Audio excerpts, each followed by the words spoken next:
Olá, pessoal, professor Kiko, vamos bater um papinho? Matemática básica, hein? Vai lá, ó, nessa aula, primeira aula sobre razão e proporção, a gente vai lembrar o que são os números racionais, os números irracionais, o que é razão, o que é proporção, beleza? Vamos lá? Os números racionais que a gente representa pela letra Q, do conjunto dos números racionais, Q de quociente, hein, para já ir lembrando.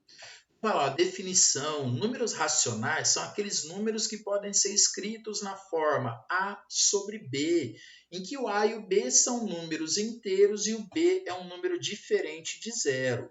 Tranquilo? Beleza? Algumas observações ali, ó. A razão ou quociente que a gente indica por A sobre B, a gente lê A sobre B, como eu já estou falando, né?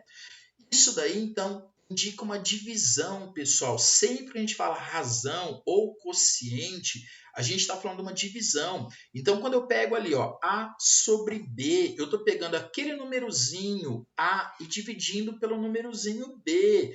Lembra que o A, que é o número que está em cima da fração, é o numerador ou antecedente. O númerozinho que eu estou indicando pela letra B, que está ali embaixo da fração, é o denominador ou consequente. Como não existe divisão por zero, aquele número B tem que ser diferente de zero. Beleza? Lembraram disso? Outra coisa para a gente observar, ó, o denominador que eu estou indicando pela letra B vai indicar em quantas partes o inteiro está sendo dividido. Imagina esse inteiro uma barra de chocolate. Peguei uma barrinha de chocolate e vou dividir em vários pedacinhos, certo? A quantidade de pedacinhos que eu dividi essa barra de chocolate é o denominador ali da minha fração. Tranquilo? Beleza? O numerador que eu estou representando pela letra A, o númerozinho que fica ali em cima, ele indica para a gente, das partes que eu dividi o meu inteiro, quantas são do meu interesse. Por exemplo, volta para o exemplo lá da barrinha de chocolate. Dividi minha barrinha de chocolate em vários pedacinhos. A quantidade de pedacinhos que eu dividi a barra de chocolate, lembra que é indicada pelo denominador, certo? Aí eu fui e comi uma certa quantidade de pedacinhos. A quantidade de pedaços que eu comi é o que a gente indica pelo numerador da fração. Beleza? Tranquilinho? Quando o numerador for menor que o denominador, então quando o número de cima for menor que o número de baixo, a gente diz que isso representa uma fração própria. Lembra que uma fração é uma divisão. Então, quando eu fizer a divisão do numerador pelo denominador na fração própria, esse resultado sempre vai dar um número menor que 1. Vai dar 0, alguma coisa, tranquilo? Porque o numerador é menor que o denominador. Agora, quando o numerador for maior que o denominador, então quando o número de cima for maior que o número de baixo, a gente vai falar que isso daí representa uma fração imprópria. E quando a gente fizer a continha lá, o numerador dividido pelo denominador nessa fração imprópria, o resultado vai dar um número, um número maior que 1. Tranquilinho? Beleza? Gente, representações das frações. A gente pode fazer a representação de uma fração na forma geométrica. Imagina lá, eu tenho uma barrinha de chocolate, observa que essa barrinha de chocolate foi dividida em 20 pedacinhos, certo? Então eu já sei que o denominador da fração que vai representar essa barrinha de chocolate ali vai ser 20, porque eu dividi ela em 20 pedacinhos, certo? O numerador, que é aquilo que me interessa, vai depender de quantos pedacinhos eu comi. Tranquilo? Imagina lá, eu fui e comi um pedacinho. A fração que representa esse 1 dos 20 pedacinhos vai ser 1 sobre 20 avos. Então, eu comi um dos 20 pedacinhos da barra de chocolate. Tranquilo? Então, essa é a fração ali, 1 sobre 20 ou 1 20avos. Se eu for comer mais um pedacinho, então observe que agora eu comi 2 dos 20 pedacinhos. Então, a fração que vai representar o quanto eu comi da barra de chocolate vai ser 2 sobre 20, 2 pedacinhos que eu comi, do total de 20 pedacinhos que a barra foi dividida. Estou guloso, vou lá comer mais um pedacinho da barra. Observe que agora eu comi 3 dos 20 pedacinhos. Qual é a fração que representa isso? 3/20, beleza? Gente, geralmente nos exercícios ele vai colocar uma figura geométrica, por exemplo, aí um retângulo, e vai dividir essa figura em partes menores. Então ali, ó, eu tenho um retângulo que foi dividido em 20 retângulos menores, certo? Aí eu vou e pinto um desses 20 retângulos. Então a fração que vai representar a parte pintada vai ser 1/20, certo? Ou 1/20, ou 1/20. Tranquilo? Se eu for pintar dois desses 20 retângulozinhos, então a fração que vai ser representada pela parte pintada, 2/20. Se agora eu for pintar 3 dos 20 retângulozinhos, a fração que vai representar a parte pintada, 3/20. Tranquilinho, representação na forma geométrica, facinho, então pega ali, vê quantas partes foram pintadas, ou ele dá uma fração e pede para a gente pintar a figura. Tranquilo? Lembra que o denominador, o número que está embaixo, sempre vai indicar em quantas partes você dividiu o total. E o numerador lá em cima vai indicar desse total quantas partes são do seu interesse. Ou quantas partes você pintou. Facinho, galera? Tranquilinho?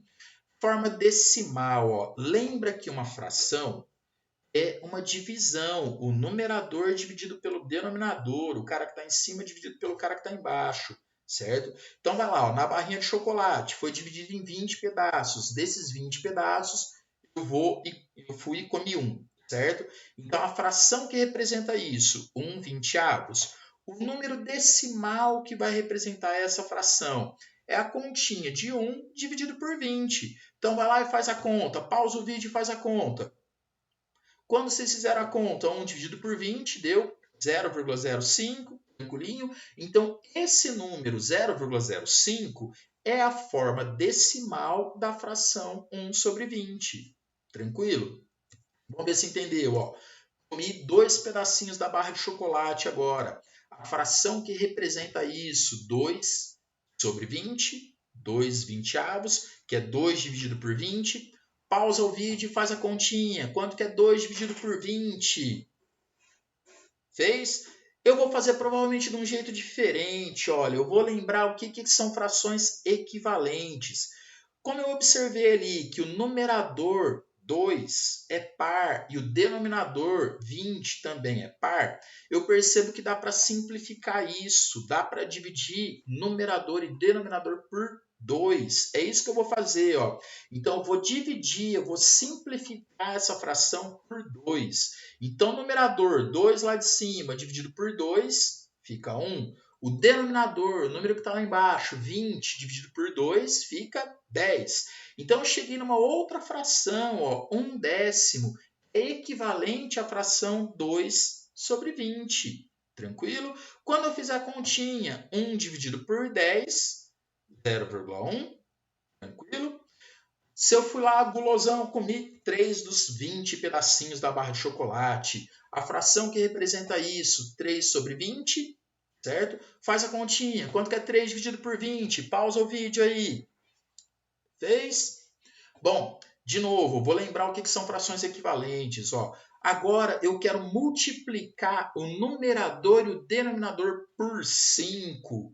Por que eu quero multiplicar por 5? Quando eu observar o denominador, ó, 20 vezes 5. Quanto que é 20 vezes 5? Não é 100? Certo? Quando eu pegar o numerador, que é 3 vezes 5, 15. Então, observa que eu cheguei numa fração 15 centésimos. É equivalente a 3/20. Quando eu fizer a continha, ó, 15 centésimos, que é 15 dividido por 100. Quer ver como é que fica fácil, galera? Quando eu pego o denominador 100, é 1 seguido de 2 zeros. Então, é só eu pegar a vírgula lá do numerador, que é 15, e andar ela 2 casas decimais para a esquerda. Então, a vírgula do 15 está à direita do 5. Eu ando uma casa para a esquerda, vira 1,5. Anda mais uma casa para a esquerda, vira o 0,15.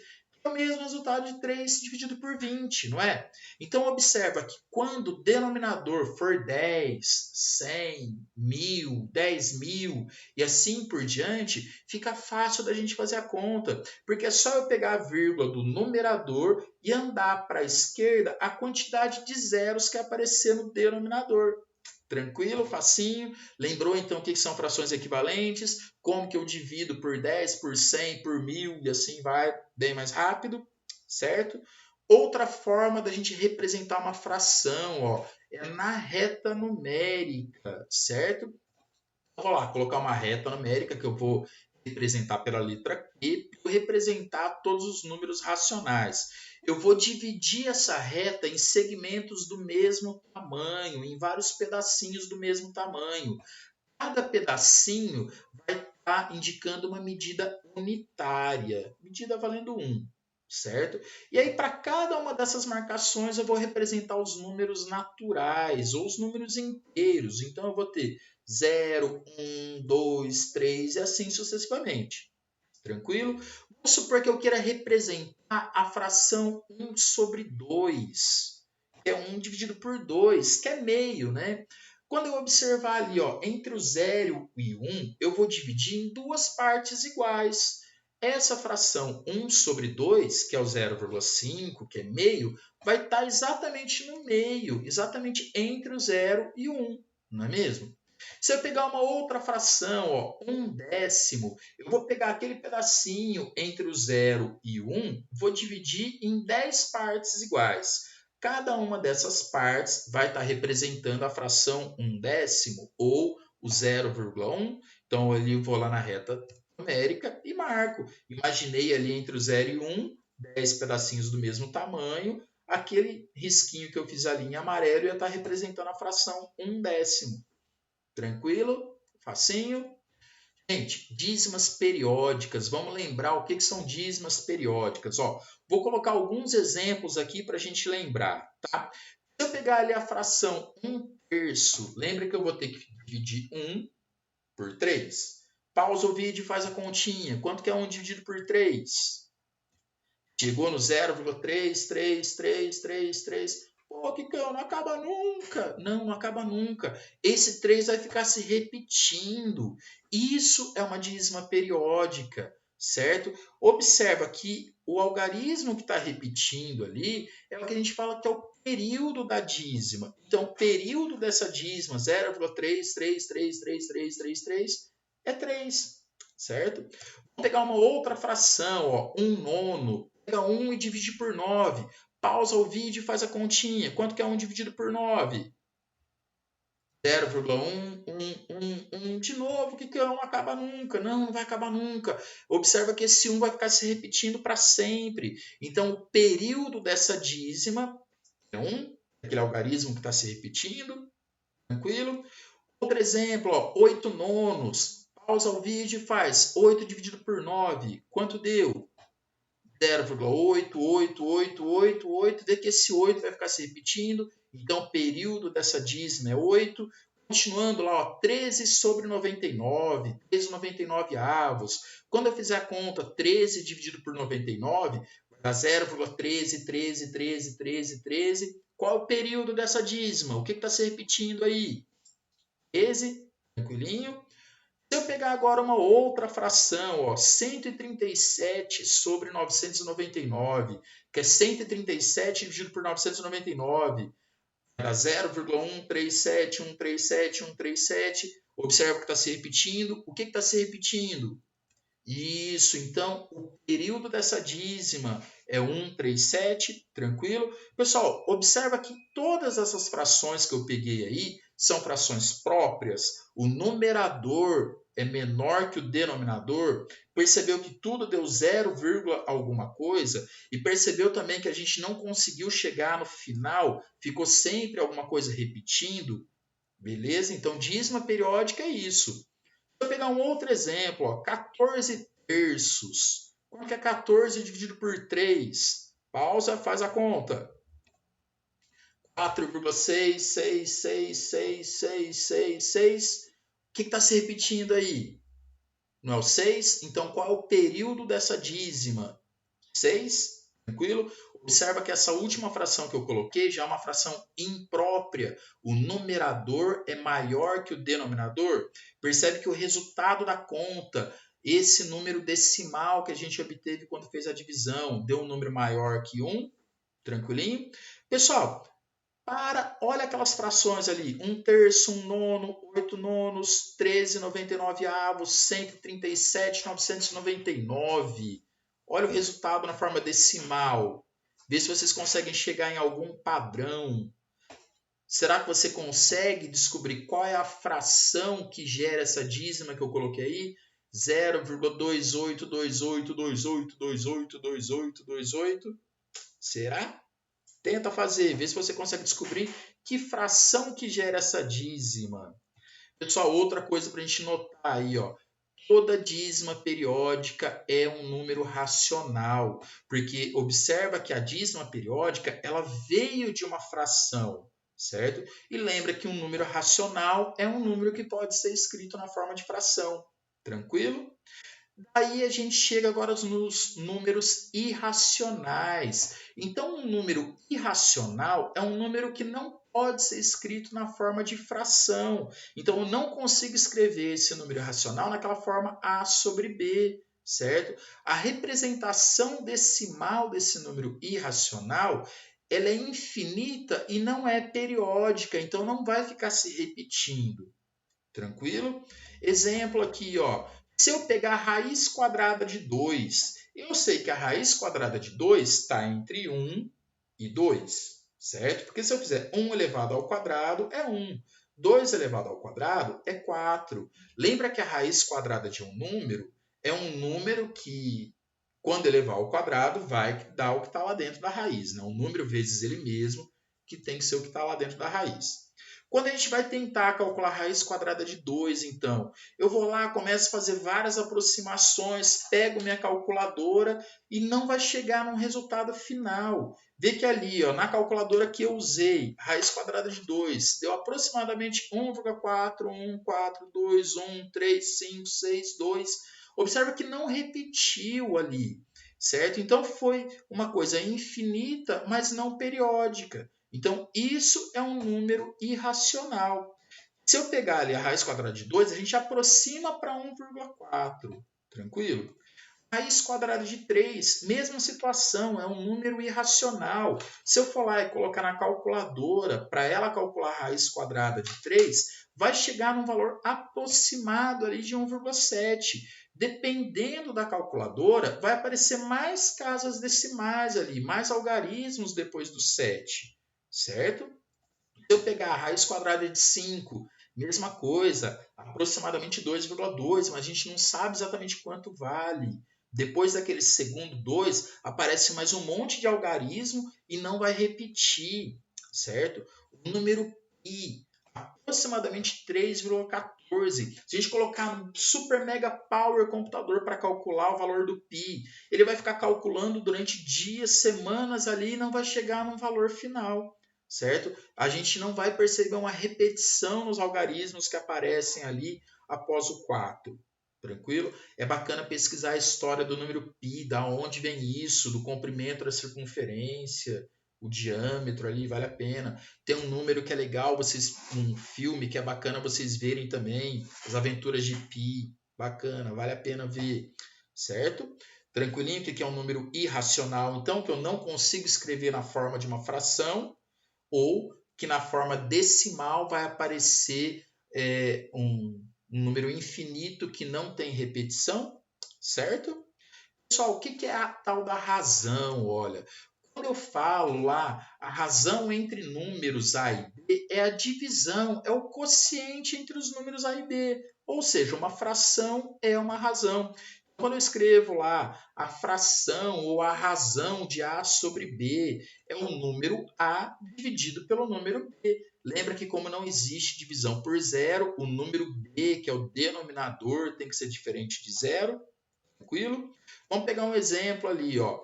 Na coleção de jogos de Gamer Boy, existem 3 jogos de corridas para 2 jogos de RPG, num total de 60 jogos. Então eu sei, ó, para cada 3 jogos de corrida, 2 são de RPG, certo? Ele tem um total ali de 60 jogos, certo?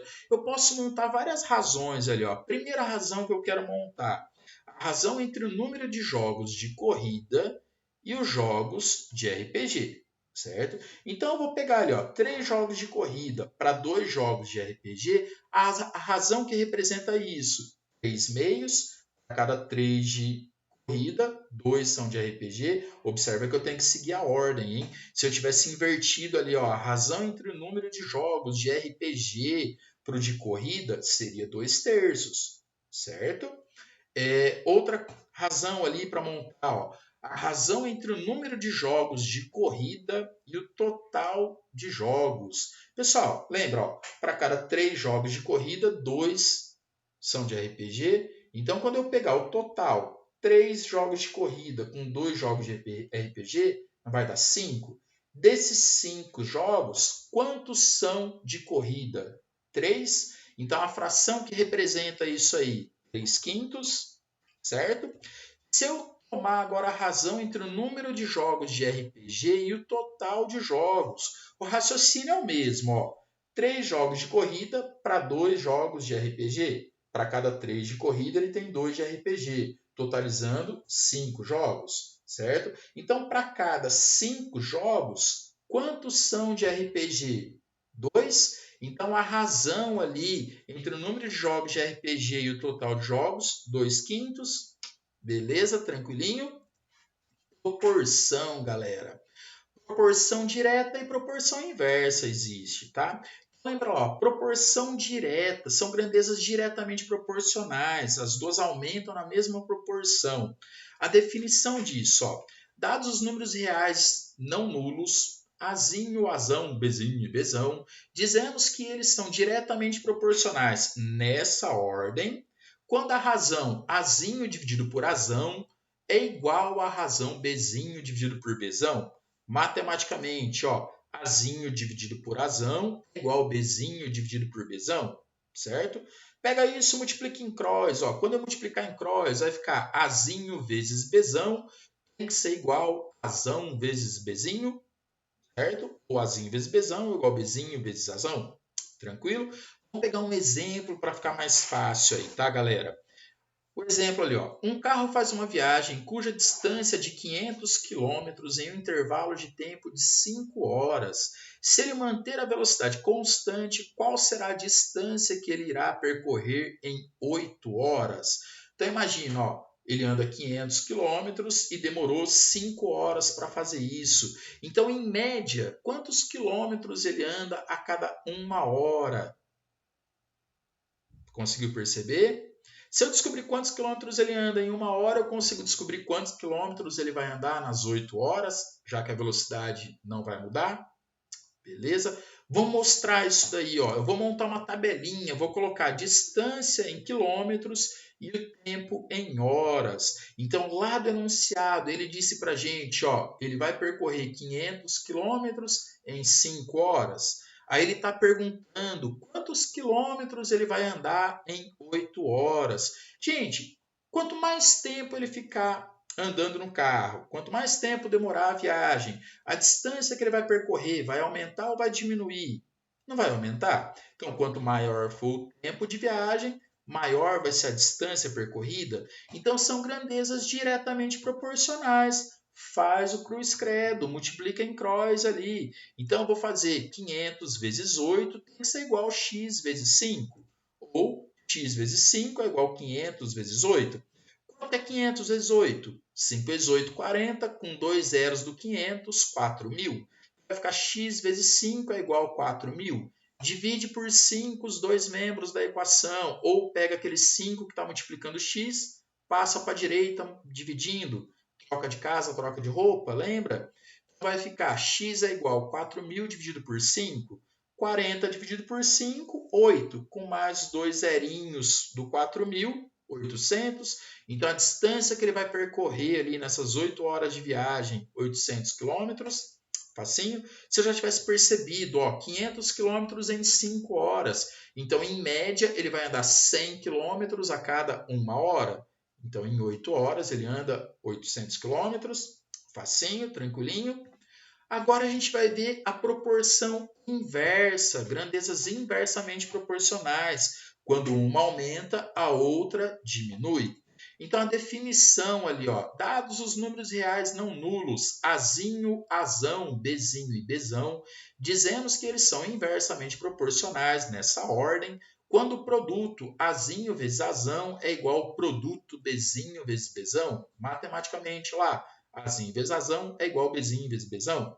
Vamos colocar um exemplo para ver como é que isso é mais fácil. Olha, 6 pintores conseguem realizar um serviço em 2 dias. Se apenas 3 forem realizar o mesmo serviço com a mesma velocidade, quantos dias serão necessários para a realização desse serviço?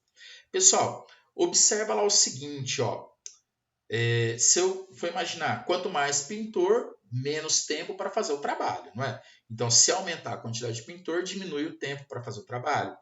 Vou montar uma tabelinha, ó, quantidade de pintor com o tempo em dias. Ele disse para a gente que quando tiver 6 pintores, eles vão demorar 2 dias para fazer o serviço. Aí depois ele falou para a gente que vai diminuir a quantidade de pintores de 6 para 3. Quanto tempo vai demorar? Observa que se diminui a quantidade de pintor, o tempo para fazer o serviço tende a aumentar, não tende? Ao invés de eu multiplicar em cross, igual a gente fez lá nas grandezas diretamente proporcionais, agora a gente vai multiplicar retão. Então, eu vou fazer 6 vezes 2 tem que ser igual a x vezes 3. Então, vai ficar lá, x vezes 3 é igual a 6 vezes 2. Só que 6 vezes 2 é 12. Então, x vezes 3 é igual a 12. Divide por 3 os dois membros, ou pega aquele 3 que está multiplicando x, manda lá para a direita dividindo, troca de casa, troca de roupa. Então, x vai ficar igual a 12 dividido por 3. Só que 12 dividido por 3, 4. Então, esses 3 pintores vai demorar 4 dias para fazer o mesmo serviço, certo?